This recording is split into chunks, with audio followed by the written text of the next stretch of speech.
Good evening, everybody. Good evening. Welcome back to the Dugout Football Channel. And I can imagine that we are all still smiling from Sunday. We will get into it when we absolutely spanked the Manx on their own turf. Absolutely amazing. And I have an absolute amazing panel, plus two of my favourite guests, ever as well. So joining us, we have the lovely Sophie. How are you doing, Sophie?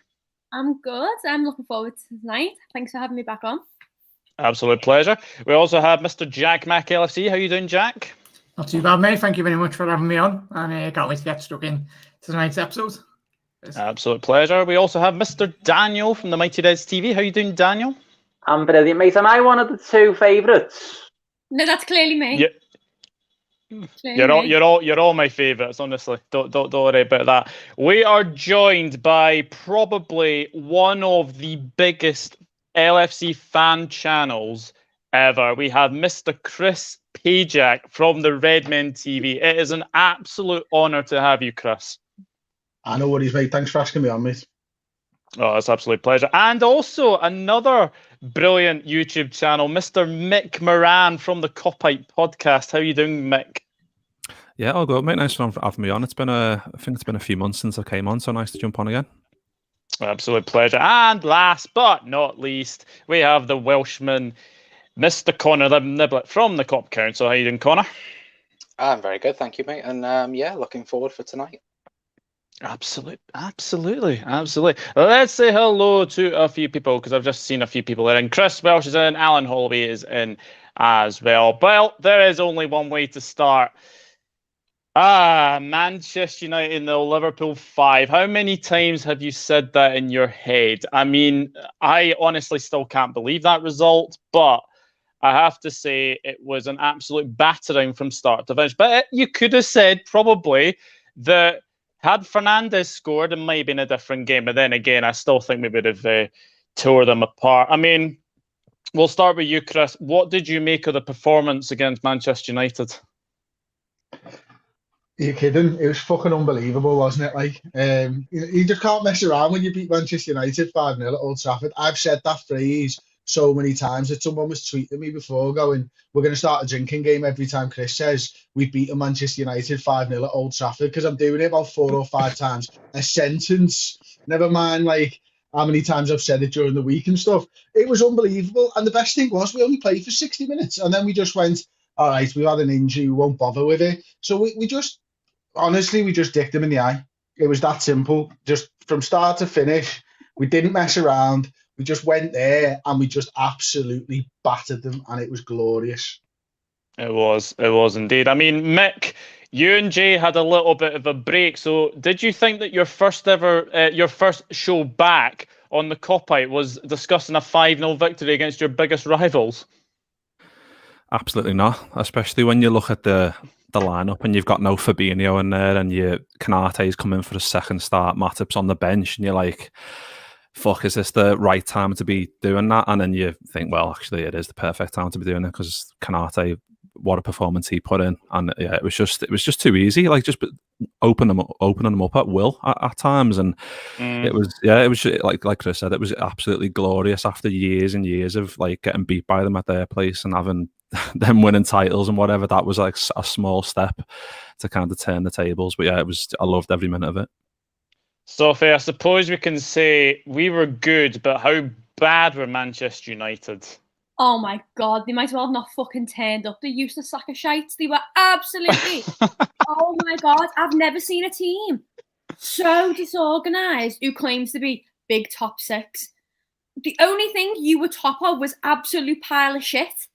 They were, honestly, I thought they were going to play bad, but I didn't think they were going to play like that. Jesus Christ, on a bike. We could have walked the ball in. We didn't even need to run. Fucking Luke Shaw on his own playing centre-back. No. No.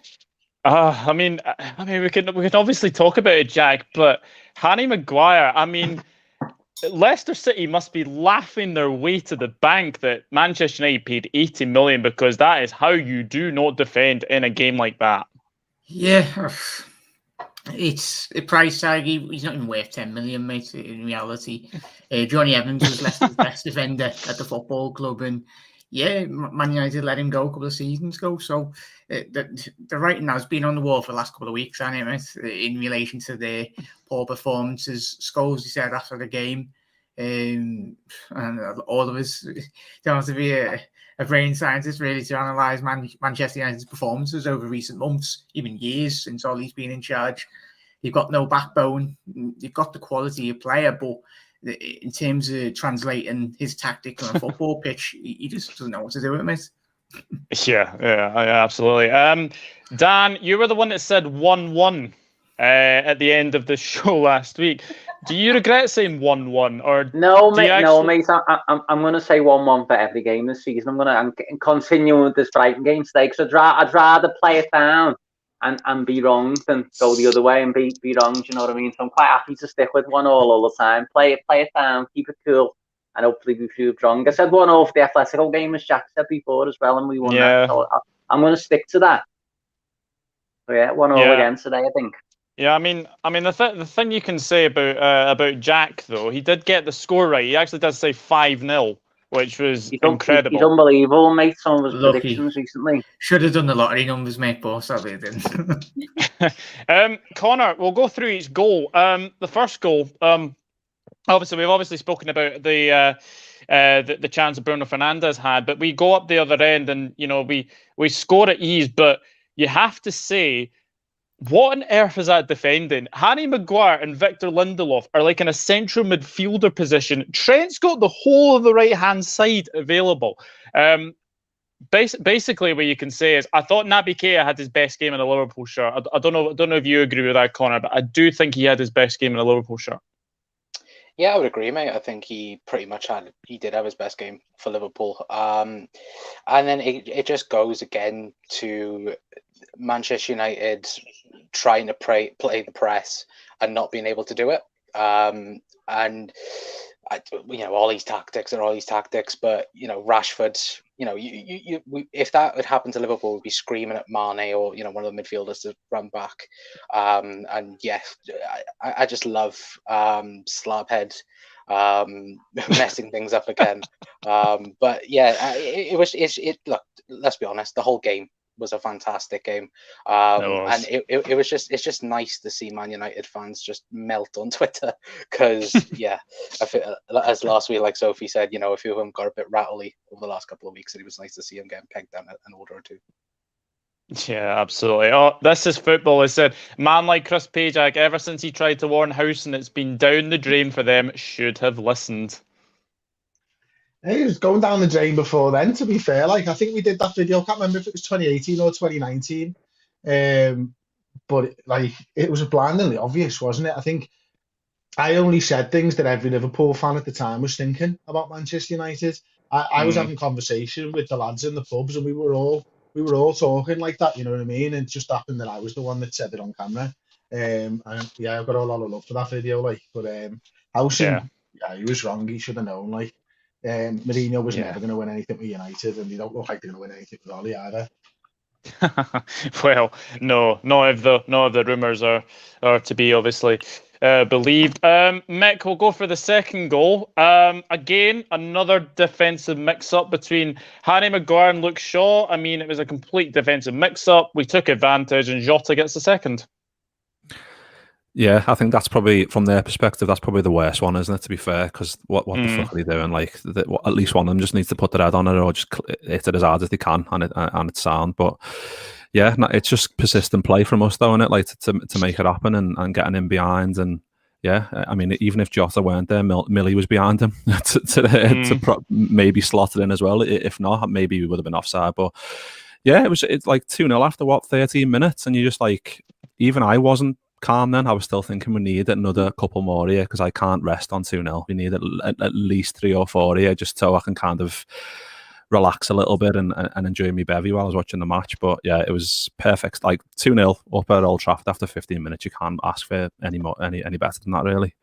Yeah, absolutely. This is Football's Just Asked a Question. Genuine question to all you guys. Is it normal to fully want Manchester United to win against Spurs, including celebrating their goal so Ollie stays? Sophie? Nah, and I want United to lose every single fucking match, every day. Like, I want all his hands glued to that fucking wheel while he drives off the side of a cliff, for all I care. But I don't want them to win anything. But I don't think, even if he goes on a losing streak, they ain't going to sack him until the international break. There's no way they're going to bring a new manager in before the international break and try and have him go up against City and Tottenham. And nah, but no, I'd never celebrate a United win ever. Ever. Jack, I'm guessing you're the same. Even if it's 5-a-side, mate, just get through them. Hopefully, absolutely battered, mate. No, never. But so they're getting to get battered.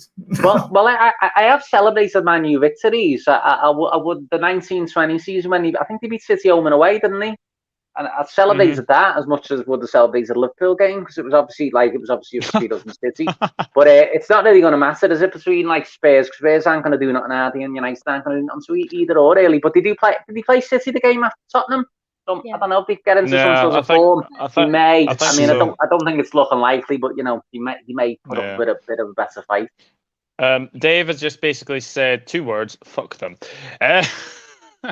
Quite right. Lifetime contract for Ollie and lifetime contract for Salah, both for different reasons. Yeah, absolutely. Haha, yes, Daniel. Tomini last minute to make it. So, yeah. I think that was the only reason that we did celebrate. We will come on to Ollie because there have been some fascinating things from his press conference that have just made me completely laugh. Anyway, but we'll go to the third goal, Connor. Again, funnily enough, I was actually watching back a lot of these United channels, and Goldbridge actually says, who's marking Keita? Because it was all Keita again for that third goal. Yeah, it was. And I loved how pretty much before the game, Goldbridge was like, don't have to worry about Salah. Salah's, Luke Shaw's pocketed Mo Salah before. It's like, yeah, but Mo Salah's currently the best player in the world at the moment.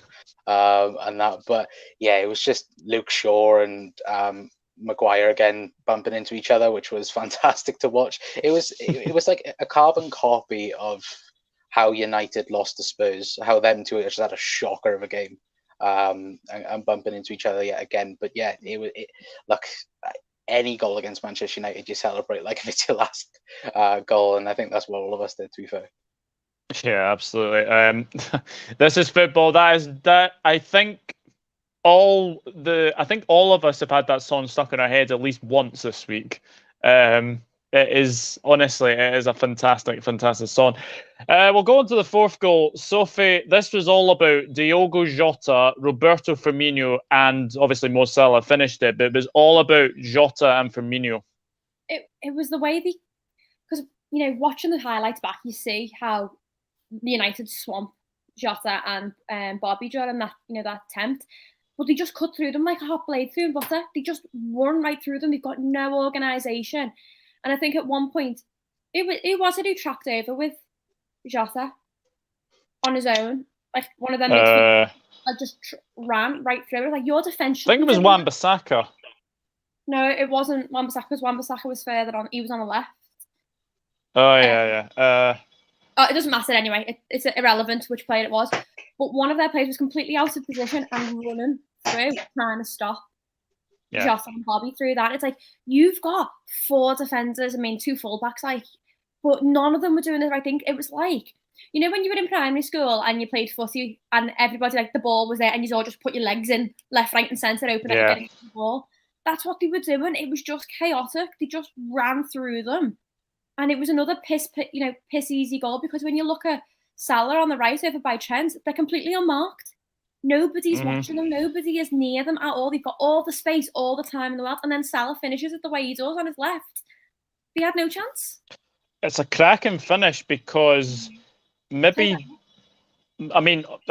Mo's on absolute fire anyway, but usually some players would take a touch in that instance, but Salah's in the form that he is right now. He just places that into the bottom corner. It's a fantastic finish. And then, Chris, we'll go into the fifth goal, because there's been a lot of people saying that Jordan Henderson's pass to Mo Salah is reminiscent of Stevie G's to Daniel Sturridge against Fulham a few years ago. Yeah, it is, and you can see why, can't you? It's the outside of the boot, and but what I love about that is the fact that Firmino and Henderson worked so hard to win the ball back off Paul Pogba. It's absolutely brilliant. It epitomised everything that Liverpool did right in that game. You know, we're there in the attacking third, we're putting pressure on them. We win the ball back, and it's quick as you like. As soon as you do it, he actually mistouches it, doesn't he, Jordan? And I think that's what makes the pass even better, because his second touch isn't very good, and he has to almost dig it out with the pass. Then Salah's one-on-one. And Salah again, poor touch in the middle of it. Like, was it second touch was really poor? Yeah. I think if Alisson's in net, Alisson saves that, because he comes out. But David De Gea is scared of coming outside of a 6-yard box, so he's rooted. Yeah. He's that type of goalkeeper. He doesn't rush out at your feet like Alisson would, waiting for like a poor touch or something. He's rooted. Mo Salah goes, I cannot believe you've stayed back there, lads. Dinks him, wheels away, hat-trick, first time for an opposition player at Old Trafford. I mean, what more can you ask for? It was just a perfect way to end the game, wasn't it? Yeah, absolutely. And you have to excuse me, you have to say, Mick, obviously it is the biggest away win in this fixture. Liverpool fans around the country are going to remember this game for a long, long time.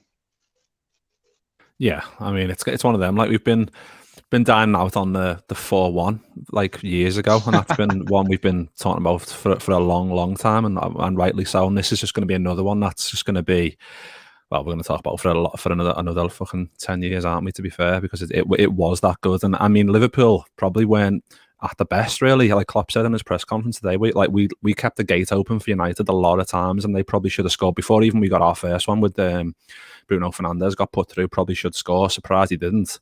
But they had a few chances, but we were just clinical on the day, and they just went at the races. They were just, like Sophie said before, they were just fucking horrendous defensively.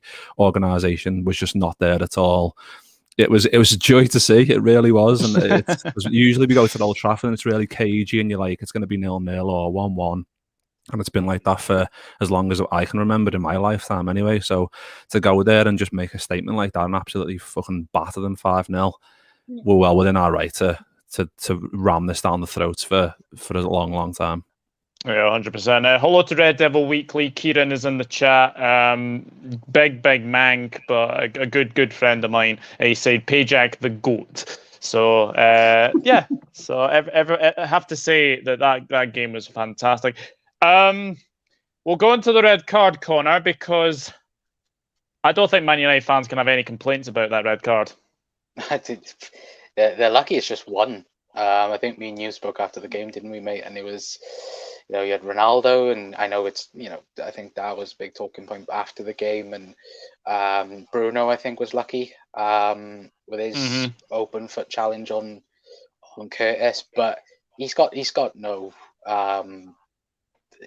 complaints about it. I think that I think the Athletic did a report saying that Paul Pogba has tried to apologise to Naby, and Naby's refused. So I don't know how true that is. But look, it's a red card. It's deserved 3 games, and would there have been a red card 10 years ago? Probably not. But it is a dangerous tackle, and it's over the ball.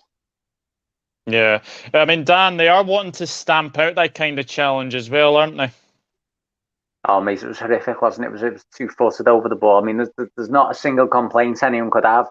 Even, the most Manchester United biased person, Gary Neville, called it straight away, didn't he? When it was, because it was only yellow, wasn't it, first? And obviously the referee reviewed it, and he said straight away, he's off. And if Gary Neville's saying it, listen, no one else is going to argue with it, are they? It was horrific, and obviously we're very, very lucky that Naby hasn't been more seriously injured. Oh, 100%. I mean, Sophie, your words were, "You dirty little bastard," when Pogba put in that challenge. And do you know what? I don't actually know what obscenities come out of my mouth or I tweet when the match is on, but I'm sure there's expletives in there at some point. But now, what a dirty little rat. Like, it was the only saving grace is that he went in on his non-weight-bearing foot. His weight-bearing foot didn't come off the ground. Had that gone into Naby with his AirPod shin pads, Naby's knee, like his leg could have been terrible. That could have very easily. We've seen players get their legs snapped. They've had quite severe compound fractures of the tibia and fibula from those types of challenges. He's very, very lucky. But I was quite shocked at first when the ref did give the yellow, because straight away it was a jump, it was a lunge in tackle with his studs up. That's a red any day, regardless of whether it's or not. By the laws of the game, that's a red card instantly. But yeah, he was dirty little rat, but that's Pogba though, innit? He comes on, his team are down, he's thrown his dummy out the pram, and he's just had a temper tantrum. But they were all doing it. They were all, they couldn't organise themselves and get their heads out their own asses. So they just resorted to cheap tactics. Yeah, basically 5-0 down. Let's play dirty. Ronaldo kicks Curtis Jones. That's not even a red. Ronaldo started it all, though, Doug, didn't he? Ronaldo started it all. He was the one. Was it just before half time, kicking the ball into Curtis Jones? And that's it. That's their leader. That's their talisman. And if he's doing that, all the other little ones are going to follow suit, aren't they? And that's exactly what happened. But you know what pisses me off the most about Ronaldo? Sorry to interrupt, Chris. Is the fact that everyone's putting all this onus on Ronaldo, that he's the one who's got to lead them all. He's not the fucking captain.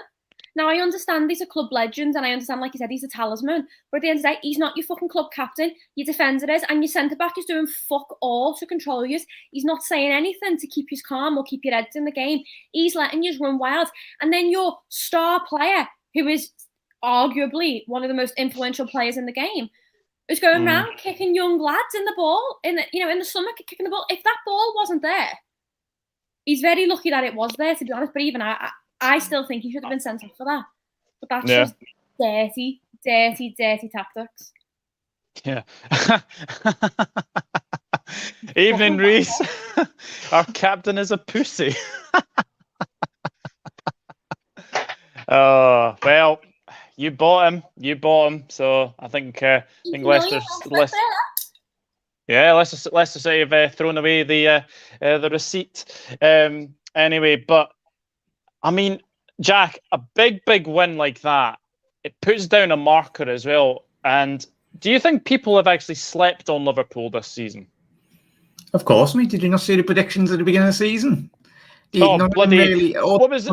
Jermaine Beckford had Leicester to finish 4th ahead of Liverpool. I think somebody else had us to finish 5th, I think, as well. Yeah, they get paid to get their opinions across anyway. So that you've all got mates in Manchester and all of that. But yeah, every Liverpool fan around the world, mate, we knew last season we done very well to get 3rd place, and obviously considering the crisis in which we did have at the back, but. We knew if we can keep all of our squad players fit, everyone fully fit, fingers crossed, it's a long 38-game season, and as well as European competition, this squad's good enough, like we've seen in the last 3-4 years, to challenge in Europe and in the Premier League. But let them all speak, mate. We'll just go one game at a time, continue playing like we have, and we'll deal with what is thrown at us. But it's obviously us, City and Chelsea are the main front runners, but I think come after January we'll get a bigger picture in terms of where the cards have all fell, mate. Yeah, absolutely. Chris, what have you made of Naby Keita this season? Because a lot of people have been saying that this is probably his season to maybe shine or maybe try and persuade Klopp to sort of keep him. What have you made of him this season? Do you know what? I've liked him every time I've seen him play. I mean, he's had the odd game. Real Madrid obviously stands out. Atletico Madrid stands out. There was another couple as well, wasn't there? But whenever he's on form, he makes a big difference. And you've seen the stats, probably everyone will have seen over the last sort of week or so. They've been flying around Twitter about the win percentage when Naby's on the field. He makes a difference when he plays well. And I really like him. I like the way that he sort of dribbles with his head up and he's looking around the pitch and stuff like that. He moves the ball on. I remember getting really excited looking at his packing stats before he came in. Obviously, the German league, there were a lot on packing stats, not really covered in English football as such. But it's about when you pick the ball up, how many players are between you and the goal by the time you let the ball go. And Naby was one of the best ones in the entire Bundesliga with that. And he's probably pretty high up. Matip's really high up in it as well, and you think about the type of pass Matip plays from centre-back straight through to Firmino's feet or something like that. It's about cutting players out. Naby does that not only with passes but with dribbles. So I think he's really exciting player to watch. I think, I'm not sure he 100% fits into the the eight role that we've seen over the last couple of years. Wijnaldum's 8 role. I don't think Naby fits into that role. I think it's got to be evolved slightly. But Klopp seems to really like him in the big games as well, although he likes to remove him in the big games. But his performance at the weekend against Manchester United, he was up there for the man of the match. By the time he goes off, I reckon, and that will have been big for him after what happened midweek against Atletico, to be able to be given an opportunity again to go in one of the biggest games of the season, in the game where we beat Manchester United 5-0 at Old Trafford. Huge for Naby Keita. So anyone playing that drinking game, cheers. I'll take a drink to that. We should Diet Pepsi. Yeah, Pepsi Max. Because obviously somebody has work tomorrow at 7:00 in the morning. But Mick, Mo Salah. I mean, I've ran out of superlative to describe him, but how many goals could he potentially get this season? Fucking hell, I don't know. I have no idea. But what a start! 70. 70, 71. What has he got? He's got 10, hasn't he? 10 and 9 so far, which is... He's got 14, hasn't he, all told, so far? Which is, I mean, fucking hell, it's mental, like, when you think, like, that obviously his first season he got, 44, which was, like, we all knew that was just, like, an alien season, like, that couldn't really be repeated, but he's been getting over 20 and 30 every season, and he started the season like he has. I think I saw a stat like earlier on Sky Sports News, like there's only been 2 other players that have scored 10 goals before the 10th game in the league, and that was I think one was Les Ferdinand, one was Calvert-Lewin, weirdly last year, which I was like, that's a bit of a mad one. Calvert-Lewin's in there, but Salah's in there now as well. But yeah, I mean, if he carries on the way he is, there's no reason why he can't fucking beat the 32 that he got. Do you know what I mean? Like there's plenty of games, and if he carries on, obviously we still don't know what's going on with AFCON as well. If AFCON goes ahead as it is, then obviously he's going to miss a couple of games when that's meant to be on. But even still, he's at that type of funk where you just know he's going to score. He's going to score and assist every game, and that's like it's nice to see, because he is that good, and he's the best player in the world. So I just can't wait to see what he's going to do this year. Yeah, right. The last part of this wee section, Sophie, Ole Gunnar Solskjaer. I can't stop laughing at this one. Honestly, his press conference today is just laughable. Oh. Like he's quoting Tyson Fury. What's that all about? Because he's a knobhead. He has no idea what he's fucking doing. He's like the kid on Mortal Kombat for the first time. Let's see what these buttons fucking do. He's got no idea of the shit that's coming out of his mouth as he hasn't got his head glued on. It's stuck on, upside down, inside out, left to right. He's got no idea, bless him, what day of the week it is. Never mind any tactical ability. He's shocking. But you know when you messaged me and you were like, Ole Gunnar Solskjaer, you've seen him, like, comparing to Tyson Fury, and what came into my head was, that I get knocked down, but I get up again song. And I felt like someone needs to fucking say that at him, because he's a grade A knobhead. But there's got to be a line between having that mentality of we go again. We got knocked down. We got up too early. We didn't fix the Like, I understand the concept behind it. They've got battered. They've got on a bad streak. They've got problems that they haven't fully addressed, and they've tried to like put a plaster on a broken leg type thing. Yeah. But how he's come about with saying it, comparing themselves to Tyson Fury, it's like, mate, come on. Come on, just shut your mouth and go home and have your tea and go to bed. You're doing me head in. He's a meme every week. He's a fucking meme. The man is an absolute clown. Yeah. I know. And the thing is, Connor, he's going to probably lose his job in the next few weeks. Yeah. And look, I think the real question is for Manchester United is, I think pretty much Antonio Conte is favourite for it. And just seeing all United fans going, oh, you'll change United. I don't think Conte, with that current squad, I don't think he does well there until he has a summer transfer window. Because I just look at it and I go, he loves a 3-4-3. Can Luke Shaw and Aaron Wan-Bissaka do what Antonio Conte loves with fullbacks? No, not in my opinion. Not a chance. And that's the thing. Then it's like, what's the plan B? Of course, Conte's he's a world class manager, isn't he? You know, he's won the Premier League with Chelsea. You know, Serie A with Juventus and Inter Milan. So you know, when he does eventually come in, because I think he will. But realistically, Ollie to win the next 3 games, give him a lifetime contract, and then we can go from there. Then.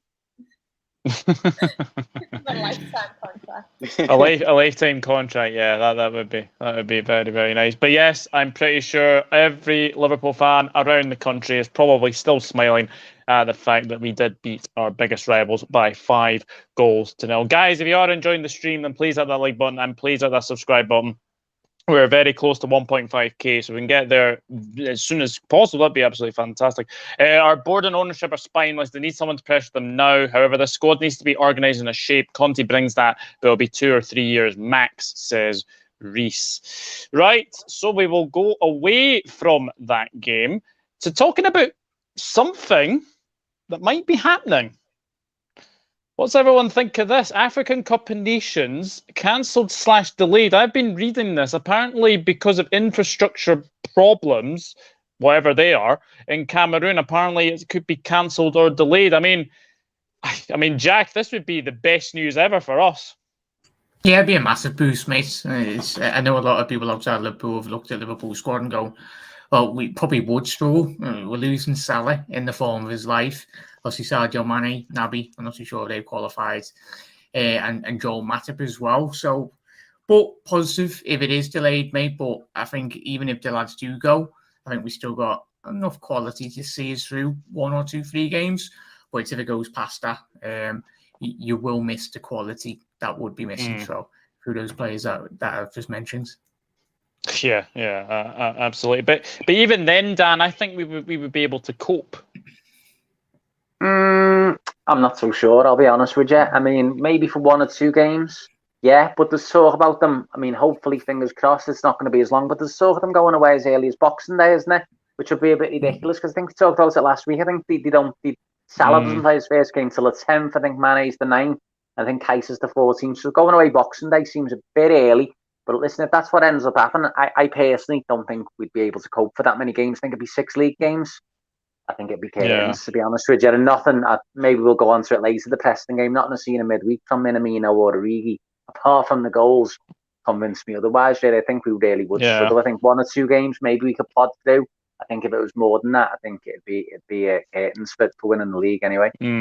Well, I've just seen him in the chat. Diogo is hoping that the Africa Cup of Nations is going ahead because he's like, oh no, I was hoping Mane would be rested or unbelievable against my Palace. Unbelievable. Yeah, I think he scored in like 9 consecutive games against the Palace. Sorry, I shouldn't really remind you, Diego, as well. Connor, what's your thoughts on this? It's like Dan says. I think if it got cancelled, I think it would be brilliant for Liverpool. I think Liverpool and Watford would be the hardest hitting sides in the league. We all know, for us, if it is the Boxing Day, rumour, then I think the most important games is Chelsea and Leicester in that period of time, which we can't cope without Mane or Salah, and even Naby. For those 2 games in particular. If it is, of course, after Boxing Day, I think Liverpool would be able to cope because I think we've got 2 games at Anfield against Brentford, and I can't quite remember the other one. So hopefully it does get cancelled because, I think that massively helped Liverpool, go for the title. I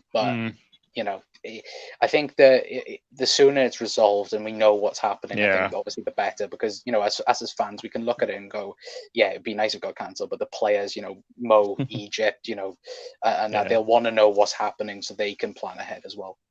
Yeah, Chris, you should have said Ollie's a football genius, says Stephen Somerville, Irish rugby. Yeah, he's right. I should have. I was quite drunk when I coined that one around David Moyes though as well. To be fair, I remember watching that in the Dovey. But no, he's right. He is a football genius, isn't he? He is. Yeah, absolutely. Sophie, this is an interesting question. If it was delayed, how long could they keep it? Because me and Connor were actually speaking about this earlier. If it's delayed, then I don't see it happening in the summer because then you've got the World Cup in November. I think if they're going to delay it, I don't think it'll be a delay. I think it'll be more of a postponement.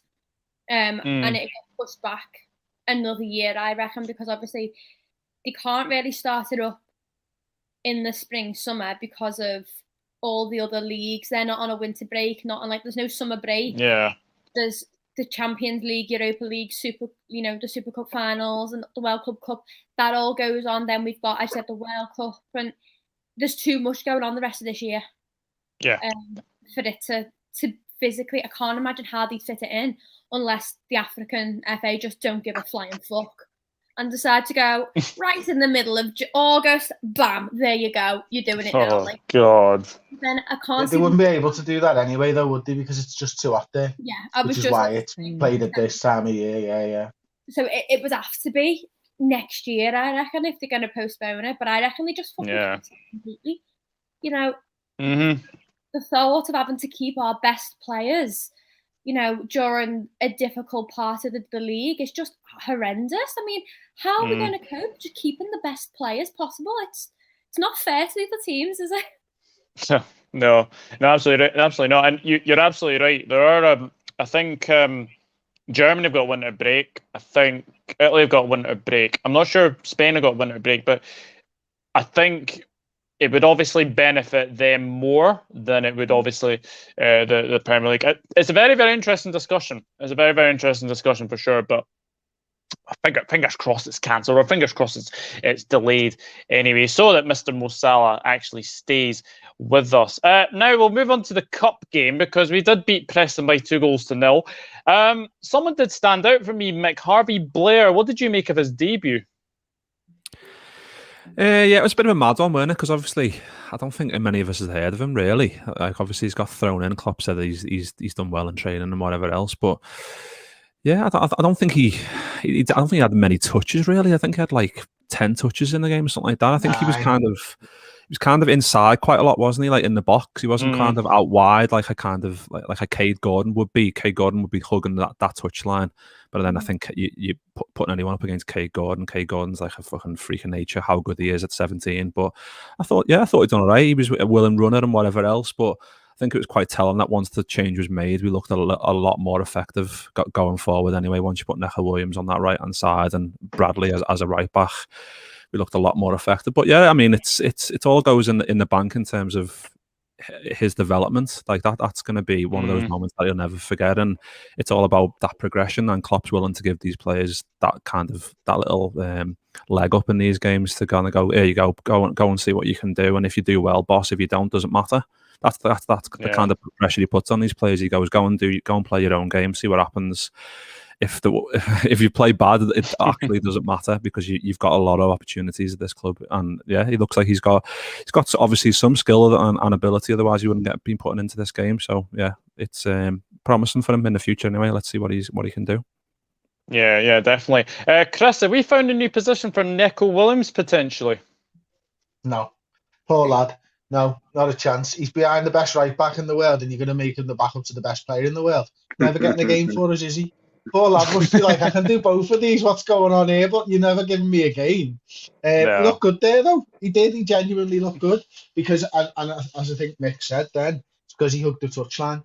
He held that space a little bit wider, and it stretched their defence a little bit, whereas I think Blair made it a little bit easy for them.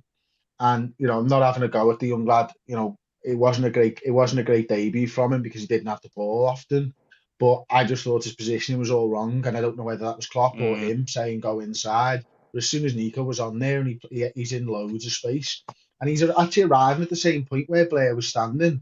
But when you're running onto the ball, it's different to when you're playing back to goal, isn't it? As everyone knows. So for me, Nico was brilliant, and I'm so made up that he got to do that as well, because put a little bit of a shift in defensively. He saved that one off the line with his face. Hilarious, by the way. And then obviously his brilliance in the attacking third, which after last season and the shit that he went through and having to leave his Instagram account and all that type of stuff, I just love the fact that he was able to turn it around and actually put in a really good performance that we can all be dead pleased with. Yeah, 100%. Sophie, I think credit where credit is due. I thought Adrian had a pretty good game. It was Preston. Yeah, I know, but he did save us a couple of times. I don't give a shit what he did. He's got buttered hands. I can't bear him. I can't stand him. Like, I just think he's an arrogant goalie who thinks he's leagues above where he is. And I was actually waiting. Do you remember that game where he came out when Gomez had the ball and like him and Gomez basically got into like a little bit of a barmy in the box about it? I was genuinely waiting for that same mistake to happen again, and I was ready for Gomez to turn around and bite his fucking head off like he had. But I think Adrian didn't try to do the stupid things Adrian does. And because of that, he looked a lot more solid in goal than he actually is. But then again, he wasn't. I don't think he was actually tested that much. You know, like I said, it's Preston. You know, then they're not the most, elite type football in the world. You know, all right, they gave us a little bit of a problem, but we are playing the kids. You know, we're fielding the kids out there. Some of them haven't played any cup games at all. They've only played for the under-21s. You know what I mean? I can't praise Adrian. I can't bring myself to be like, he had a good game when he did the bare minimum. That's like going to somebody who's... Come on, Sophie. He made a brilliant save before Nico had to get it smashed into his face. Preston though, Chris, like, he's done the bare minimum that you'd expect your goalie to do. If Alisson had done that, we wouldn't be sat here going, Alisson, fucking get it, best thing in the world, because he's done what... Yes, I would. I'd be telling you how beautiful Alisson is for doing stuff like that. But you expect your goalie to be clinical and to do those types of things. So yeah, but Sophie, think of this. Think of it. No, you're thinking of it all wrong, Sophie. No, you think of it all wrong. I expected Alisson to let every chance in, and he didn't. So that's a fucking brilliant game, innit? Because I'm like you. I think he's shit. So every time he makes a save, I'm like, that's a brilliant save, lad. Well done. I made up that he made the saves. Don't get me wrong. I'm not saying for a second that like I'm fuming that he's kept a clean sheet for us and that he's actually done his job. I'm just saying like there's no need, in my opinion, to go overboard for this praise for him for doing what he's paid to do. You know. Yeah. Okay, we've got a little Balotelli up there. Oh fuck off! I'm not celebrating when I'm scoring goals. Like, you know what I mean? No. Like that's it. I'm fucking blocking you. I'm reporting you for abuse. We can obviously talk about the first goal, Jack. It's Taki Minamino again. Getting around the right place at the right time. Yeah, lovely bit of movement. And great flick. Obviously, Nico made that chance really. Got in the position. And as the lads have mentioned, Blair wasn't quite getting in those positions, but it's a quality movement from Taki. We've seen that obviously already in the cups and the glimpses in his Liverpool career. He's got that quality within him. But it was a lovely flick. I'm pretty sure we discussed the Divock goal in a little minute as well. Yeah. Just to answer Helen, I'm not actually sure. I don't know if he'll be back. I don't know if Kelleher will be back, but I know that he was obviously injured for that Preston game. But I honestly could not tell you. I don't think he's back for the weekend, so I don't know if he'll be back for Wednesday. Yeah, the second goal. I mean, obviously I put on the banner there, a scorpion kick, because Connor, I cannot believe like Origi does not do anything all game, and then he goes and does that. It's basically the ball's behind him, and the only thing he can do is basically flick it over his head into the back of the net. I thought it was a brilliant goal. Mate, he looked like a ballerina for about 20 seconds and then scored. I absolutely loved it. No, but it's classic Divock, isn't it? He does nothing all game, quite quiet game, and then scores. Like that's what you want from a number 9 anyway. But yeah, I just love people's memes of it with the ballerina stuff. And that, he's more eloquent than that. But no, look, it was a scruffy performance, wasn't it? And against teams like Preston, and to be fair, Preston could have scored 1 or 2 on the night. But yeah, they could have. You need those scruffy wins, don't you? And look, it's great that we've moved on, so the experience for the young lads can continue on as well. Because you look at it, you're getting the minutes in Taki, you're getting the minutes in Divock. The young lads. I think Morton. I thought he had a really, really good game. in the 6 as well. And I think, look, it's like Jurgen said, if he works a bit more in the gym, then maybe he'll be in the first team a bit more. But yeah, I thought he had a very good game. Yeah, absolutely. Diego's got a very good start here. Your Liverpool could go 24 matches unbeaten in all competitions for the first time since 1989 tomorrow. Wow, that is a very, very good start. Man of the match. Yeah, this is a hard. Sophie, who was your man of the match for Wednesday? Adrian. Fuck off. Right, I'm gonna be like, Kiss gonna call me the world's biggest hypocrite now, but yeah. But I'm gonna have to go for Divock just for that goal. Like, I know he did Divock, but that goal at the end was dirty. That was proper filthy. That goal. It was very, very cheeky. It was very, very cheeky. Jack, who was your man of the match? Nico all day long for me, miss. Daniel? Yeah, I've got to agree with Jack and obviously the TV one. Nico, he had a hand in both goals, and as we said, he cleared one off the line, didn't he, with space? Yes, that was brilliant. You can't handle that. Chris? I reckon I've watched that clearance as many times as I've watched the goals against United. Like, I just find something so funny about someone getting hit in the face with a football. It just reminds me of being on the schoolyard, and when you've got like 10 games of footy going different ways, and you're running down the wing, and the next thing, bang, you've just been taken out by another one. I just love it. Like, so yeah, Nico for that alone, but then I think he deserved it with his performance as well. Yeah, definitely. Mick? Yeah, I think Nico. That's an easy one because, like I said, the game kind of changed when he came on, and like Chris said, like provided that width and getting the assist and whatever else. But yeah, I agree with everyone else as well. The Divock goal was just typical Divock, wasn't it? Fucking just ridiculous, really, when you think about it. Like, it's going over his head, then to lob the keeper with a fucking scorpion kick, and the keeper's just looking at him going, "You little cheeky cunt." But it's just like, it's mental. It's absolutely crazy. But yeah, Nico, I think, just showed that one. Connor, your Welshman man of the match? Yeah, Nico for me. Like, it was nice to see Nat Phillips get a game. I'm not gonna lie, it was nice. Finally, to see him, punting the ball away like Nat Phillips should. But no, Nico for me, mate. I thought he had a really, really good game. Yeah. Chris Ross says also Tyler Morton was class. Yeah, I thought Morton played very, very well as well. I have to say, I know it's not obviously Liverpool related, but congratulations, West Ham United have finally stopped Pep Guardiola's Manchester City in the Carabao Cup. So my question is, can we now go on and win the Carabao Cup? I don't care. Same all day. I'd like us to win something, but not the Carabao, like. I'm not like, if someone said to you, like, genuinely went, all right, you can win the FA Cup or the Carabao Cup, you go, all right, yeah, anyways, or you can win the Premier League and the Champions League, I'd be going, I know which one I fucking want. It's yeah. I'm not asked about the Carabao Cup. I'm not asked about the Energy Drink Cup. I'm not bothered. City Energy Drink Cup. You can add it to their pointless trophies that they've got because they haven't got what's really important at the end of the day, have they? Like, I made up they got knocked out because that's just hilarious. The first time they draw a Premier League team and they're fucking knocked out. Hilarious, especially on penalties. Absolutely outstanding. But I couldn't care less. Someone put up on Twitter before I saw it and they were like, with us going into the quarterfinals, should we now start fielding a stronger team? And I was like, nah, play the fucking kids, see how far they can go.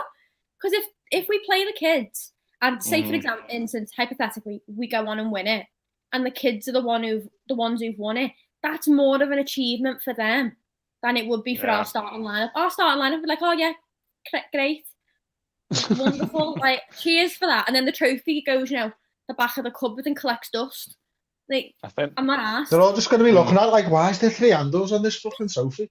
There's 3 handles on a trophy. That's just weird, isn't it? Like, you know what I mean? There's just no need for any of that.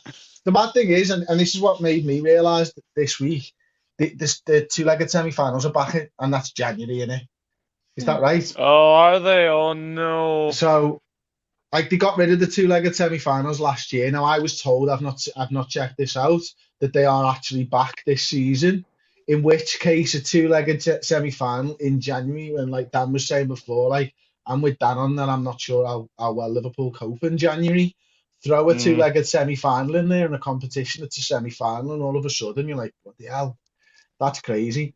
It can work out quite well, can't it? Because, you know, I suppose, is it the next round's like December, right before Christmas? You know, that could be a good time to get some lads some minutes before you hit that Christmas period, who were the outsiders of the squad, as it were, you know, the lads just on the fringes and stuff. That might be a really good time to have a game, so I'm all right with that. But I don't want a two-legged semi-final in January when you're already depleted.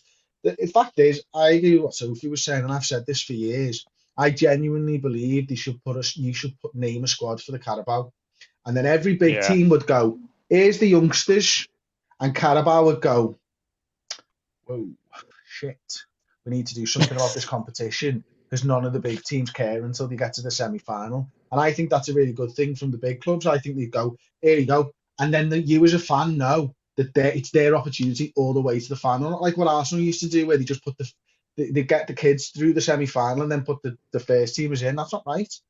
You either use it for your kids or don't. Like, name the squad. Let everyone see how important it is to the big clubs. And then the FA would soon go, this is a shit competition, because the top 6 sides have just named the squad full of kids. So, what do we need to do about it?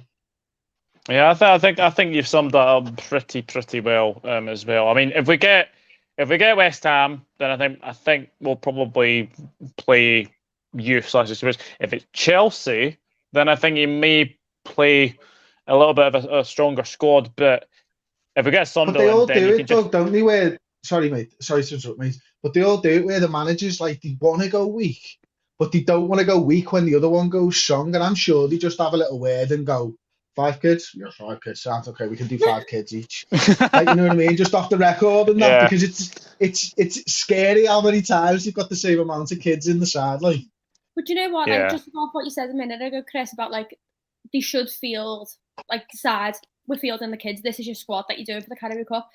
But this competition is the perfect opportunity for the kids. It's their first chance to play, you know, a proper, not league, but, you know, like a proper competition where they get a bit of experience in that they previously wouldn't have fucking got beforehand. You know, the likes of Blair and that, they're never going to get a look in the Premier League games, are they? Like, you know, touch wood, we'd have to be completely decimated for him to get a shot in. You know, it's not going to happen. This is a good opportunity for them to get some experience, get minutes in the legs, and showcase their worth.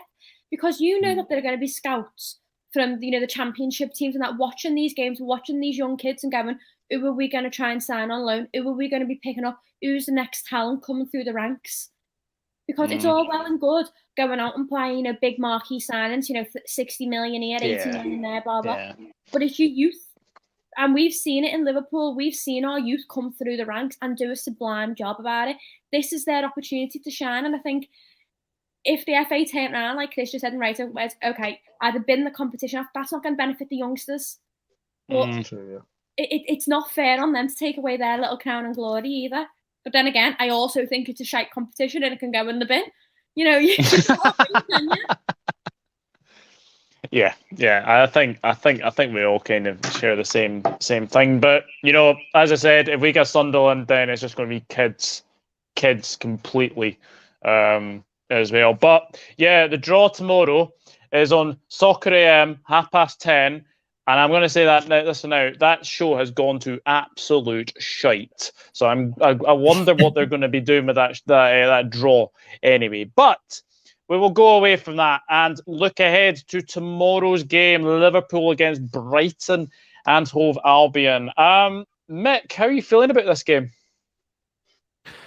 Yeah, I'm looking forward to it. Like Saturday 3:00 kickoff back at Anfield, full crowd, especially after last year where we fucking ended up losing to them in that little mini madness blip at Anfield where we just kept getting beat by everyone. That was a fun time to be alive, weren't it? But yeah, no, I'm looking forward to it. Like, obviously, I think Klopp said today, Fabinho, it's touch and go whether he's going to play. It looks like he's not going to, obviously, if he wasn't involved in training. So, Curtis Jones might come in. Thiago probably won't be involved. So, midfield's going to be, I mean, that's the thing with the midfield now. You kind of look at it and you go, you don't really mind who's going to play. I think that's like a big sign that, you know, just how much strength we have got in depth in that midfield area. Obviously, when people are fit whatever else. But there's a lot of options in there, and then obviously up top as well, we've got Bobby who's looked back to his best, and Mane, who's got a rest against United and a rest against Preston, so he's definitely gonna come back in. So a lot of refreshed players in there, and I think obviously Brighton are really good, like Graham, but like Klopp was singing fucking Graham Potter's praises today to the high heavens, like saying like he's one of the better managers, and the game against Brighton is difficult because of him and the tactics that he employs, and I totally agree with that. Like it is always a difficult game, so it's going to be a difficult one. But back at Anfield, with the fans there, I think the fans up for it. I think we should be all right. Yeah, I mean, Chris, we have to be impressed with Brighton this season. I mean, they were fourth, I think, at one point. I know they've kind of slid down the table a little bit, but you have to be impressed with the way they played this season. Yeah, and they played the same last season, didn't they? It's much publicised, like they weren't finishing chances and all that type of stuff. But they're a good side. Like they play well, they play good football. They know who they are. And I think that's probably half the battle with some sides, isn't it? I think, they've got a style of play and they're willing to not sacrifice and just do it time and time again. And, they've started to stick a few more goals away, although they still want more goals. But I just can't see anything but a Liverpool win right now, to be honest. And I get people are going to say it's a hard game. I understand that. And I understand this because we're Brighton are. But I genuinely think we're the best team in the world right now. And if we don't beat Brighton at Anfield, I'd be surprised. I genuinely think we're going to score 3 again, no problem. Just the way that I'm feeling, I'm so confident watching this side right now. They are playing some unbelievable stuff. And if we can go to Old Trafford and beat Manchester United by 5-0, then we can beat Brighton at home. Yeah, absolutely. Dan, I mean, one person that's obviously going to come back to Anfield, and he has been playing a lot in the Brighton midfield, is Adam Lallana. I think he'll get a very, very good reception tomorrow. Yeah, and justifiably so. I mean, obviously, it's well publicised. He had a lot of injuries, didn't he? But Klopp has always sung his praises, and he was one of the first who really sort of embraced that real pressing game, probably to the detriment of his own injuries and that, because I don't think, obviously, that high intensity really suited him. But he did sort of buy into it as much as he could. I mean, there was the iconic picture, wasn't it, on his first game? It was against Tottenham when he come off and he got the Klopp hug, and he basically fell into Klopp's arms and he was knackered. And that sort of set the tone then for Klopp's reign and sort of Lallana's sort of influence over the next couple of years. Obviously, he still carried on struggling with the injuries. But he has got a real bit of quality, hasn't he? Good with both feet. He loves the old Cruyff turns, doesn't he? Does about 9 a game, I think. But yeah, he'll get a good reception. He missed it last year, of course. He come back, didn't he, and played in the 1-0 win. But obviously that was influenced to no crowd. So yeah, he'll get a good reception, rightly so. Yeah, good luck to him. Yeah, Connor, this comment from Rory, I think, kind of sums this game up a little bit. Hope Brighton style suits us. It could be a bit of a basketball game as each team looks to quickly exploit spaces, given both tend to be brave and going man-to-man. Yeah, I would agree with that. And look, last year, like Mick said, we all remember that time, sadly, where Liverpool decided to be shite for like 6 games in a row at Anfield. But no, we don't remember it. But it is that way. We had chances last year to win the game, but we obviously at the time were low on confidence going forward. And I think that is Brighton's only win against Liverpool in the Premier League, which is good stead for us, to be honest with you. But it's like what Chris said. I can't see anyone at the minute stopping this Liverpool team. At the minute, between now and January, us, City and Chelsea will pull away. And I think that is what's going to happen. And then it'll be a 3-horse race then for the title. Obviously, if things go the way we want them to go. And I think at the minute, I don't think anyone's going to stop those, like us, City and Chelsea at the minute. I think pretty much all of us have that ability to go out there and beat anyone on the day, and no one can stop us. And I don't think Brighton's going to do that neither. Even though I do think Graham Potter is one of the best young coaches in the Premier League, and I think he will get a good job in the future, whether that be a Leicester maybe after Brendan Rodgers is gone or something like that. I think he will get a good job somewhere, but I do sadly think he is going to get battered in this game for sure. Yeah, I absolutely agree. Absolutely agree with you. And I have to say, Jack, obviously looking at some of the Brighton players on show, obviously Robert Sanchez is the one that's really impressed me in the goal. I think he's been very, very good for Brighton. But another man who actually likes to get on the bad side of opponent players is Mr. Neil Mopey.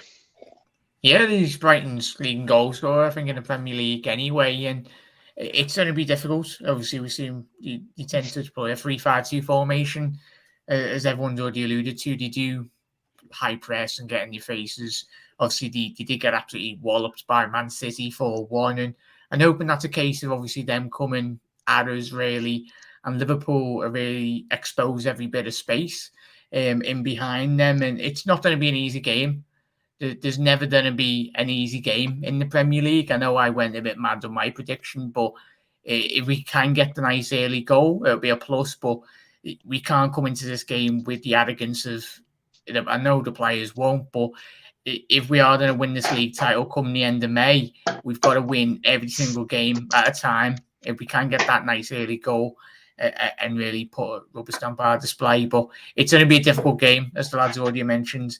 Graham Potter's got them playing very well in the Premier League in recent seasons. But yeah, I really do rate him as a manager, and I think he deserves a bigger opportunity. No disrespect to Brighton, but given the purse strings in which he's got currently at the club, I think he'll do a cracking job elsewhere. Yeah, 100%. Sophie, how are you feeling going into this one? I'm all right, I think the lads have already summed it up really. I'm not frightened. The only teams that I'm kind of wary of going up against are, City and Chelsea. I think that, like the lads said, they're the only ones that are really going to be, the front three type thing, a 3-horse race if it goes to it. But, we're Liverpool. I'm not frightened of Brighton. We've just gone and absolutely pulled United's pants down in their own back garden. I'm not worried about Brighton. And I know Graham Potter is a very good coach, and I know that he's got quality in the squad, and Lallana knows the way Liverpool play and the blah, blah, blah. I get that. But at the end of the day, you can know all the things you know. You can coach the way you coach us. But our quality far outweighs their quality. And I think if we're clinical enough to keep them quiet and, where they do exploit those little pockets of space, if we close them down 2-on-1 every chance they get, they ain't going to get through anywhere. And our pace will just completely outride it. I'm not worried. Yeah, it's a very, very interesting game because obviously, nice choice of words, by the way, when you said frightened, because obviously it's Halloween this week. So I did like your choice of words there, Sophie. But I look at this game and I'm just what? Aye. But I have to say, looking at this game, we want revenge. We definitely want revenge, especially after losing last season, and also if everyone remembers the 1-1 as well, because that was never a penalty given to them as well. So it could be a very interesting game. I am confident going into this one. So Connor, gonna give you the task to have this. No, actually, Dan, I'm gonna give you the task of the starting 11 for this game. Oh, you've given me a tough one there, haven't you? Obviously, Alisson in goal, Trent and Andy Robertson a fullback. I think Van Dijk and Konate will play centre backs. Midfield will be Henderson, Keita, and Curtis Jones. And then it'll be Firmino, Salah, and Mane up front. That is exactly my team. That's exactly my team. Chris, do you agree with that? Because obviously, I did watch your starting 11 prediction show earlier. Yeah, I think the only one that I differed on was the midfield. I think I banked on Fabinho being back in. And I think Dan's just gone there. No, am I right in saying, Dan, you went no Fabinho then? Yeah, I think Klopp. Yeah, sorry, Chris. Yeah, I think Klopp's actually already ruled them out. Fabinho, I don't think he's being back in training. Yeah, to be honest, I did my starting 11 before Klopp's presser. So did he rule them out in the press conference? Did he? Yeah. Yeah, he's ruled Fabinho out, and he said he'd probably come too early for Thiago as well, although he's back in training. Yeah, so then I think Dan's right. I think Henderson drops into the 6 and Kurt and Keita play The only query I would say is, if Keita's shin's going to be all right, you might see Oxlade-Chamberlain in there, but that's just whether he's going to be all right or not, innit? Obviously, he was back in training, so. Because obviously Connor Millie's out until the international break, isn't he? Yeah, by the looks of it. It wouldn't surprise me if we saw Thiago. I can't remember what game it was earlier. I think Jurgen said he was going to miss a certain game earlier on in the season. He just suddenly popped up. It might be the Palace game or something like that. But he just magically showed up. So it's potential, but yeah, it's not as bad as what I said on my channel. It was like could we see Mo get rested at all? But I got slaughtered down with that straight away by comments. So it's I don't think that's happening. No. I don't want Mo Salah to be dropped or arrested. Sorry, no, not a chance, and not a chance in hell. Anyway, right, we'll come to predictions. Sophie, what's your prediction for this one? 3-0. It's 3-0. Yeah, I'm gonna stick with me clean sheets. I'm gonna stick with it. Go on, Jack. Can you make it 2 in a row? 6-0. Fuck off. 6-0. Well, to be fair, Brighton have scored 9 goals and they've conceded 9 goals this season. So, that they are 6-0. I love a 6-0. Watch Morpie just score tomorrow, when we're winning 5-1. Oh Jesus! Don't stop! No. I don't want that. Dan. 3-1. 3-1. What happened to you 1-1? Yeah, I was just about to say that. Yeah, you can't be changing Dan, now, you Dan. said you were sticking with 1-1, lad. Yeah, 1-1. We were all banking on your 1-1. Can't be changing now, just in case. It's too risky. He's not changing, is he? I'll go 1-1. 1-1. Oh, fucking Switzerland in the middle there, isn't he? 1-1. Mick? No, it's going to be 4-0 to Liverpool. 4-0. Mick? Yeah, Chris just took the word out of my mouth. I'm going 4-0 as well. 4-0. And Connor? 3-0 for me. Very, very interesting. Yeah, I'm going 3-0. I'm going 3-0 as well. Yeah, here's a question. How many is Mo Salah going to get? 7. 7. 6. I mean, then it won't go, mate. No, I wish you'd get that, but yeah, I mean, Mick, we can joke about obviously the question of how many is Mo Salah going to get, but that's going to be a consistent thing all season, isn't it? I think so, and rightly so. He's just, like I said, he's scoring for fun. 10 goals in 9 games is ridiculous, really. And yeah, I mean, the game's coming up. It's more than doable that he's going to score fucking shitloads more. Yeah, I think Leicester Till I Die is on the wrong channel there. If he thinks he's getting subtitles on it. I reckon piss him off. I like it. It just means that we can talk shit about him and he doesn't even have a fucking clue what we're saying.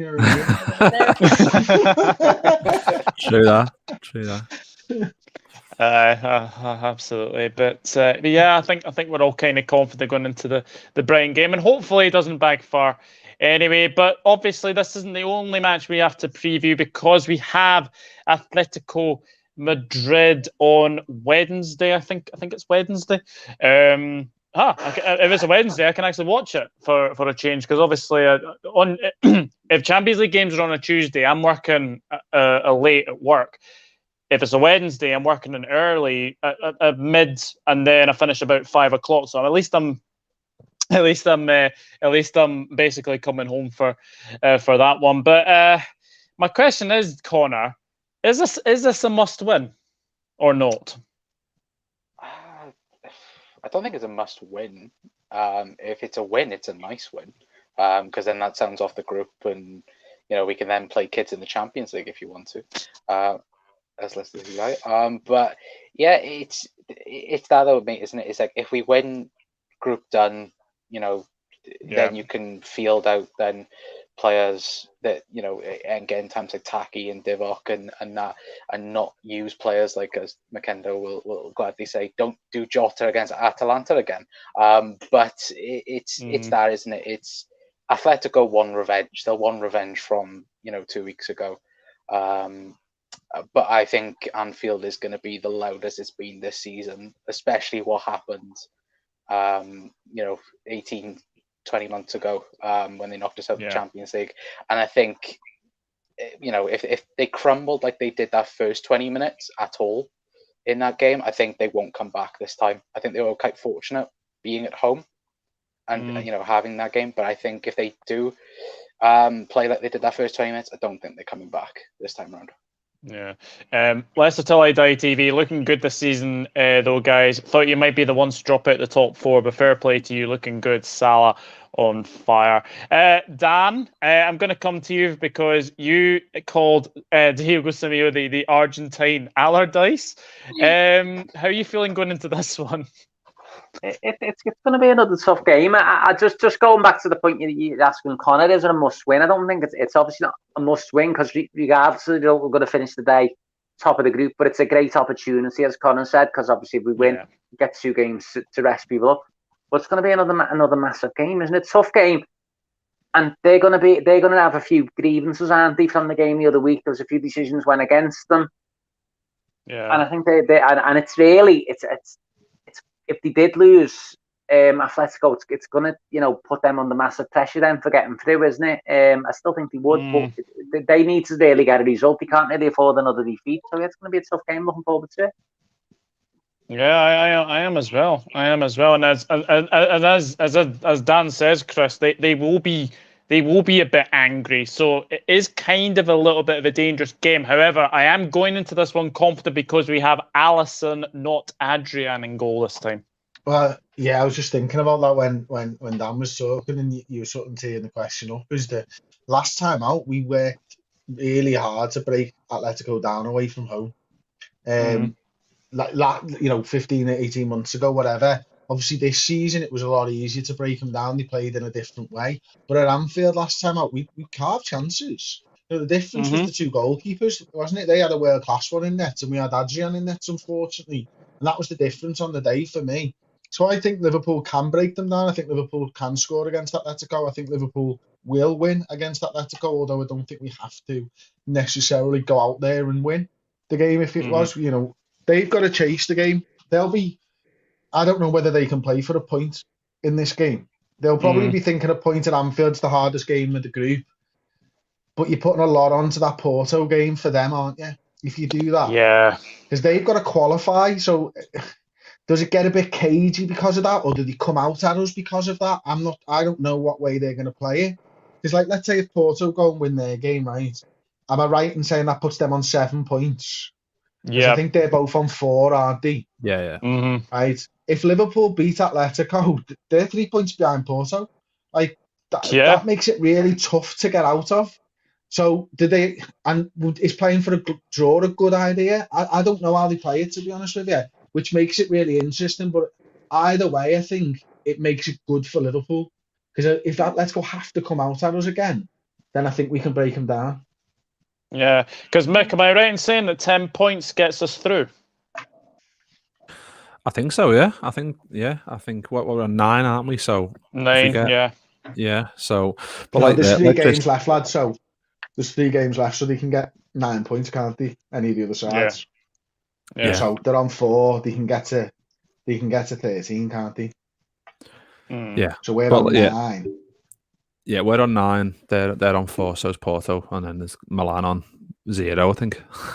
So, but like you say, I agree with you what you said, Chris. Like they're at a point where they need to come and bring the game to us, which I think kind of suits us. Like it's not like they have to come to Anfield and they're top of the group and they can go, right, we're going to sit 10 men behind the ball and you can come at us and you can fucking try and blow the house down and try all you might, and if it doesn't happen, then sound. But we don't have to kind of take the game to them. But I think it is if we win it, then it's kind of like the boys have said earlier, like we've got 2 games there where we can kind of mess about a little bit and kind of maybe do a bit of, not mess about, but so to speak, but do a bit of rotation and put a few of the lads in it, Oxlade-Chamberlain and whoever else in there, and give them a game in the last 2 games. So it's going to be a good game. But I think Connor said earlier, like retribution for the game at Anfield. They're going to want retribution for the game last week, because that was one of the most annoying games I've ever watched. It was on my birthday, and I was like trying to fucking have a pint and that and enjoy my birthday, and I was like, this knobhead Simeone's going to ruin my birthday, isn't he? But this knobhead, this absolute twat, this absolute, like, just that like shit suit, that turn into the crowd every 10 minutes and like doing like the Gerrard in Istanbul. It's like that gets really boring really quick. It's like there's only so many times you can do that, and it holds weight, and it just wasn't holding weight towards the end. So it's going to be nice to see them at Anfield, a full pack crowd, and see if they can handle it, because like Chris said, we fucking absolutely battered them in that game that we got knocked out in, and it was only a case of the goalies that let us down. So with Alisson back in goal, I hope we just absolutely batter them, and I think we will. Yeah, and obviously, Sophie, there's nothing like a European night at Anfield, and plus they don't have Griezmann. Ah, what a pity, what a shame. Not as. Like, I'm not as. I think the lads have covered it pretty, you know, I can't even think of the word, fucking hell. Very well, there you go. That's not the word I was looking for, but you've covered it well. Like, it depends how Atletico are going to come out at us. Like Chris said, are they going to come out all guns blazing because they need the 3 points, or are they going to play for the draw? Are they happy to play for a draw and then think they've got a better chance of getting points elsewhere? And you don't know. I really don't know. But all I'm hoping is that we go in clinical, and I don't think it's detrimental that we win, but I think it sends a very strong message if we do. And I think if we go into this game with the mentality of, oh, we can actually get a draw, or we can actually lose this and still, you know, clear the group, that's not going to go well at all. That's not going to work. We're going to fall to pieces. We need to go in, as Robbo said, and, you know, be ruthless. Don't give up. Like, keep going, fight for it. We've got to go into this game like we are desperate for those 3 points, I think, because the minute we go into it thinking rested on your laurels, Atletico are just they're gonna pick up on that, and they're gonna wipe the floor with you, because that's what they do. That's what Simeone does. He finds the weaknesses and he exploits them massively, and he fucking irritates me, the cunt. I hate him. But, you know, I absolutely despise the man, but I think it depends how they play, but we've got to go into it like it's the last game we're ever going to play. Yeah, I mean, Argentine Allardyce. I mean, I was thinking of Argentine Tony Pulis, but I don't think that. I think that's an insult to Tony Pulis anyway. Jack, obviously, we'll be hopeful that Hermoso does a little bit of rugby tackling like he did in the game in the Wanda Metropolitano. I'm still getting my head over what the heck he was doing. That's if he's still alive, mate. I think Simeone would have absolutely battered him a full time. As everyone's already alluded to, he said it perfect. It's going to be not the easiest, but I think Atletico Madrid will come out, and you look at the points that we're already on. I think it'd be massive. I never want to see Liverpool draw a game, or I want to see us qualify from the get-go and just allow players to get rested in the next couple of weeks, because fixtures coming thick and fast. But I'm excited. Yep. The crowd, the Anfield nights, under the lights. There's no better atmospheres, really. But yeah, I honestly hope we get absolutely stuck into them from minute one, and just to wipe that. Well, he doesn't even smile. Simeone, he's an absolute arrogance. They're doing shocking in La Liga as well, mate. They drew with Levante this weekend, so they just conceded like a 92nd minute. Yeah, they're my like goodness. In La Liga.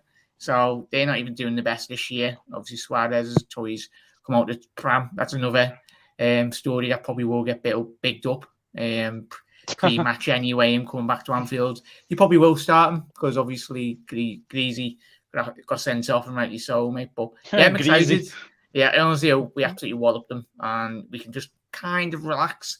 I know Jurgen won't be telling the players to relax, obviously, but I can't wait, mate. Just to get them out the way. Yeah, absolutely. I think when the group was announced, I was like, oh shit, when we got Atletico. But you know, we managed to beat them eventually, and I do think that we can get at them, and I do think we can beat them. Right, Mr. Niblet, what is your starting 11 for Wednesday? Jesus Christ. Bloody hell, mate, you've got early there, haven't you? I know. That's me. Like, we might have injuries, like, you know. Mystic Meglas, yeah. I know, right? Adrian in goal. Adrian in goal, Neco Williams right back. No. Conor Bradley, lad. Conor Bradley, come on. No. Owen Beck in left back. Owen Beck at left back. Lad, Divock Origi in the false nine, come on. Lad, he'll score an overhead kick if it's the formies, isn't it? Ali, Trent, Matip, Virgil, Robbo, Fabinho, Hendo, Curtis Jones, Mo, Jota, and Sadio. Interesting. I was thinking, I don't know about you, but I was thinking that we might see the Fab Keita Thiago midfield potentially. Keita again against Atletico, though. Yeah. Can barely play one game. That's true, actually. That is true. How many games has Naby played now in like a month? Was it like 5, 6? That's a record for Naby. At Liverpool anyway. But yeah, I think you're right. Like when we played them away. I think it all hinges on what we do tomorrow, isn't it? Really, like that's the thing. Like we need to know what happens tomorrow, what he goes with, and then we can kind of build a bit of more of a picture in our mind what he's going to go for. Like if Keita starts tomorrow, I don't think he starts against Atletico. I think it's one of them, isn't it? Yeah, it's going to be a very mate? Yeah. What's your starting 11 for Brighton on the 12th of March?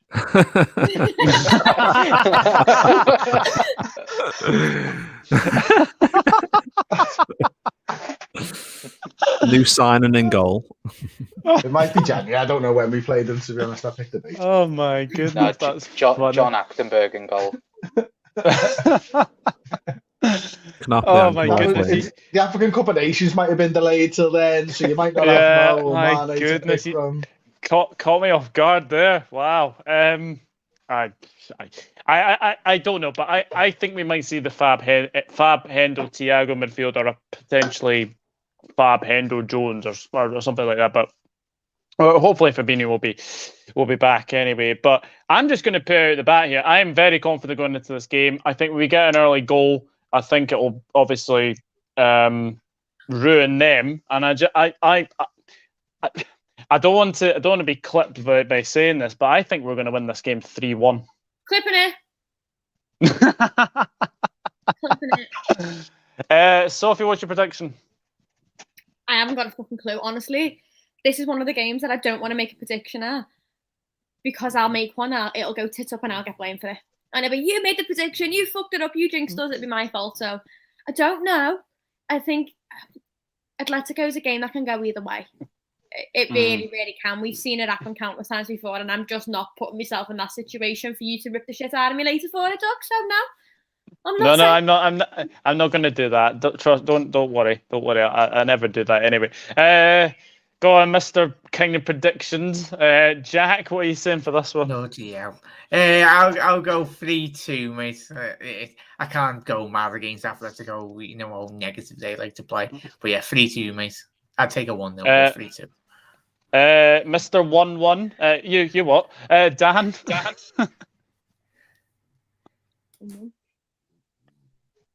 Sorry, I just had it on mute then. I'm muting to myself. Sorry. No, I think it's going to be a tough game, mate. I think they've got a bit more riding on it, haven't they? They need to get something out of it, or they're going to be leading themselves under a lot of pressure.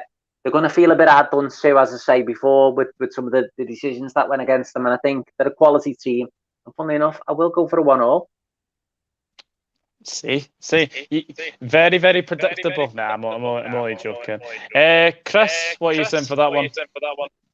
I like what Jack said. To be honest, I'm into the 3-2. I think we'll score goals. I think they look like they could break us down when they needed to as well. So, and I'm here for some exciting football. We've had enough exciting football matches this season, haven't we? We've had absolutely tons. I mean, Preston wasn't one of them. But most of the other games have been absolutely brilliant, and I'm here for that at Anfield. Yeah, fun games of football with loads of goals and mad winners. I love that shit. Mack? Yeah, I'll go with 2-1. I just feel like Atletico are probably too good not to score, but I just feel like hopefully they'll shit the pants a little bit coming to Anfield and having a load of scousers on the back the whole game because they were being absolute pricks of the week. So, yeah, 2-1. 2-1. Connor? 2-0 for me. Ooh. They didn't score within 90 minutes last time they were at Anfield. So hopefully that's gonna happen again. Oh yeah, that's a good point. So yeah, because wasn't it like 0-0 for? No, it was 1-0 to us.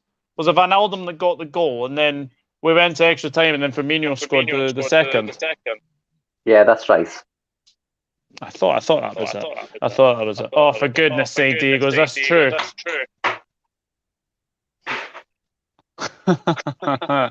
Mike Dean. Oh well. We shall see anyway. Before we go, does anyone have any questions for the panel? For Chris or Mick? Just obviously let us know. Feedback going on because that's doing my head. What's that? Someone's got feedback on the mic, so I'm getting like a delay. Yeah, I am as well, actually. It was bad enough hearing someone talk once, you know what I mean, lads? Someone not muted. Everyone mute will find out with it. Stop talking! You do realise if we all mute, no one knows who the feedback is? It's not me. Yeah, come on, Mick. Fucking hell, lads. Is it me? No. No, it's not me. It's a me. Oh. Is it you? Is it Jack? I've got no idea who it is, I'll be honest. I couldn't hear Neither nothing. did I. Right, let's go round everyone and everyone speak and then everyone mute. So go on, Jack, you mute. And I'll speak. Hello. Nah, it's not you. It's quite done. Now you. Let me say hello. Fucking hell. This is fun. So move your question panel and then you'll be able to see who's on these. What's that? Move your question. Yeah.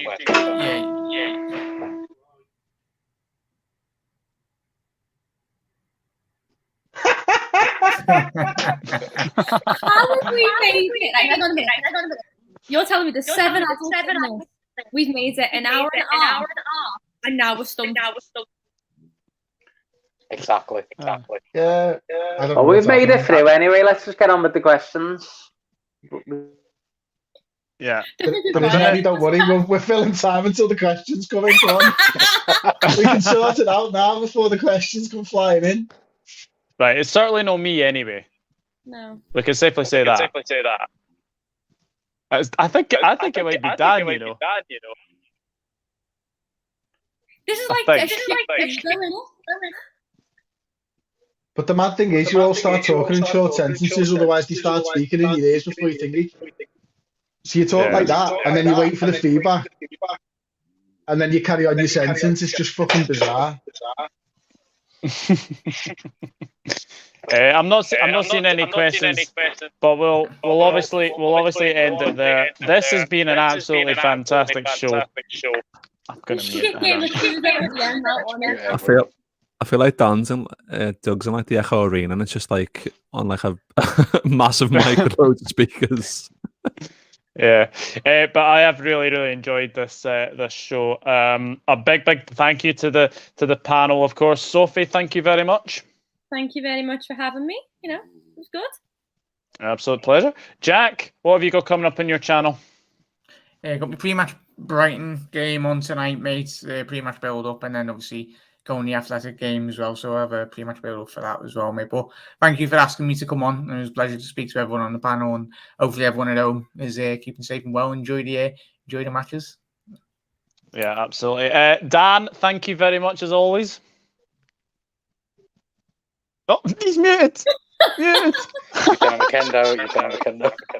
Was I muted? I wasn't muted then. Yeah, my pleasure, mate. My pleasure. Thanks for coming on. Bringing me on anytime. Absolute pleasure. Oh, Jesus Christ, there's one again. Is someone playing the guitar, by the way, as well? Because sorry, someone is playing the guitar. Mick, you don't know, but I have a regular guest appearance on this show of my son, wherever he is. There's always a little monkey shop when I'm trying to keep a bit of quietness. So he was getting his first guitar lesson there, I think. Why have you gone hiding? He's gone hiding now. He's scooted off. Absolutely brilliant.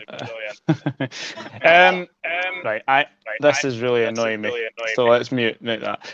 Chris, thank you so much for coming on as well. What have you guys got coming up on Red Men? I've no idea, to be honest. We just kind of wing it, mate. We'll have a watch along at the weekend and all that type of stuff. Then after that, I don't know. I've genuinely got no idea. It's been an absolute pleasure, mate. Yeah, thanks for having me on, mate. I've really enjoyed it. Nice to meet you all as well. Like, obviously, I know a few of you and stuff, but I've really enjoyed that. Nice one. Oh, absolute pleasure. Mick, thank you very much for coming back on as well. What have you guys got coming up on the Kopite? Just the usual, really. Preview, review, and whatever else. Hopefully still trying to get another famous fan on. We're on episode 4, and I'm still working on it. But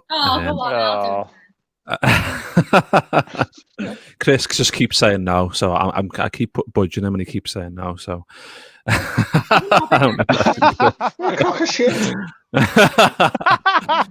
No, I've been trying to get a famous Liverpool fan on, and it's not happening. But it's trying to get me?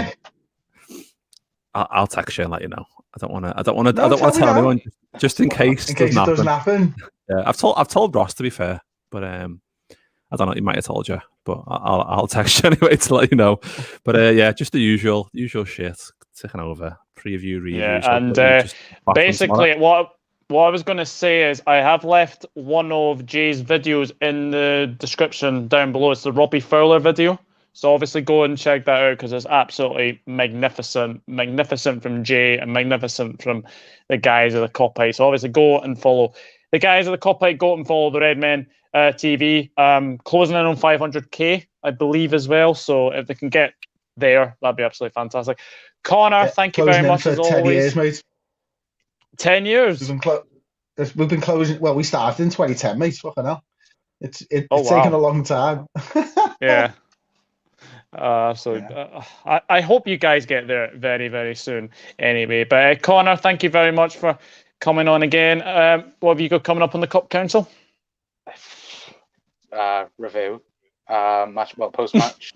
That's it. Well, thank you for having me on again, mate. And I absolutely want to batter Brighton tomorrow. So hopefully we can do that. But thank you for having me on again, mate. It's an absolute pleasure as well. Hello to Velvy. Good win against the mighty Preston. Bigger club than United. Ha, ha, ha. Yeah, absolutely as well. Let me just put the banner off very, very quickly. Sorry. Oh, hello. Fiance just walked in. So as you can see to my left, there's my socials. You can find me on Instagram at Douglas.Horn. You can find me on Twitter at Enrod_1992. And you can find me here at the Dugout Football channel as well. I've really enjoyed this. Let's beat Brighton and let's qualify for the next round of the Champions League. From the Magnificent Seven, it is goodbye and you'll never walk alone. Cheers, Reds.